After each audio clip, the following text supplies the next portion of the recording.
Joining us now, someone who experienced exactly what it was like to be inside that Titan sub, Aaron Newman. Aaron, thank you so much for speaking with me again.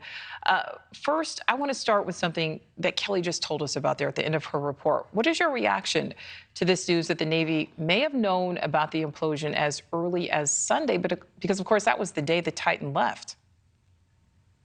I think without more definitive answers, they would have had to have continued that search. So I understand what happened.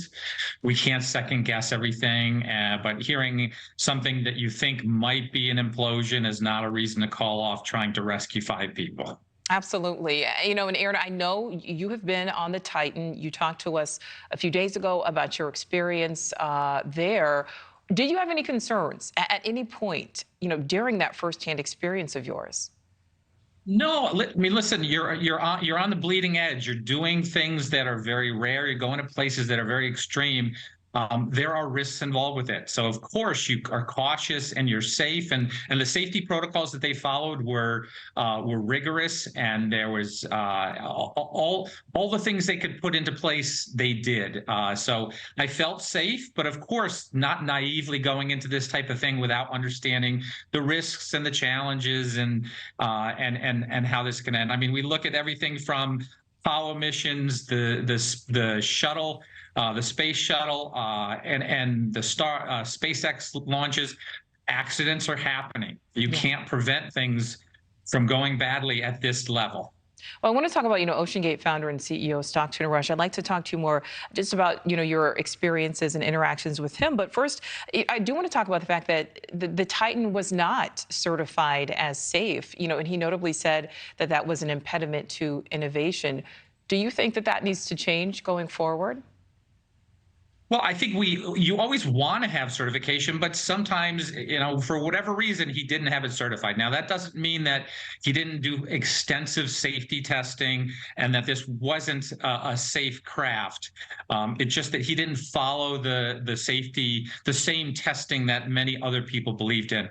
And so obviously you want to do that, but sometimes it's not practical, and for whatever reason they didn't. Yeah, and obviously, you know, he is not here to defend himself. He was one of the 5 people on board that craft. But again, just talk to us about your past interactions with Stockton Rush, again, the CEO of OceanGate, the founder.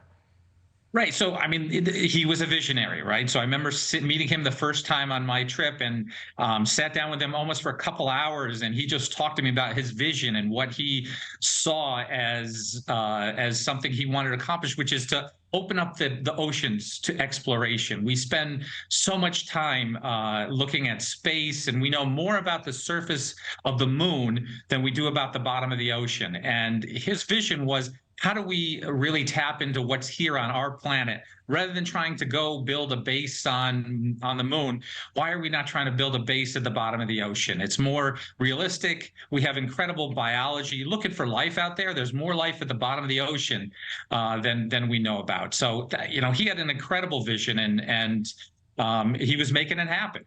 Well, Aaron, my last question for you. Let's say there is another Titan sub that is built or something similar. Would you get on board?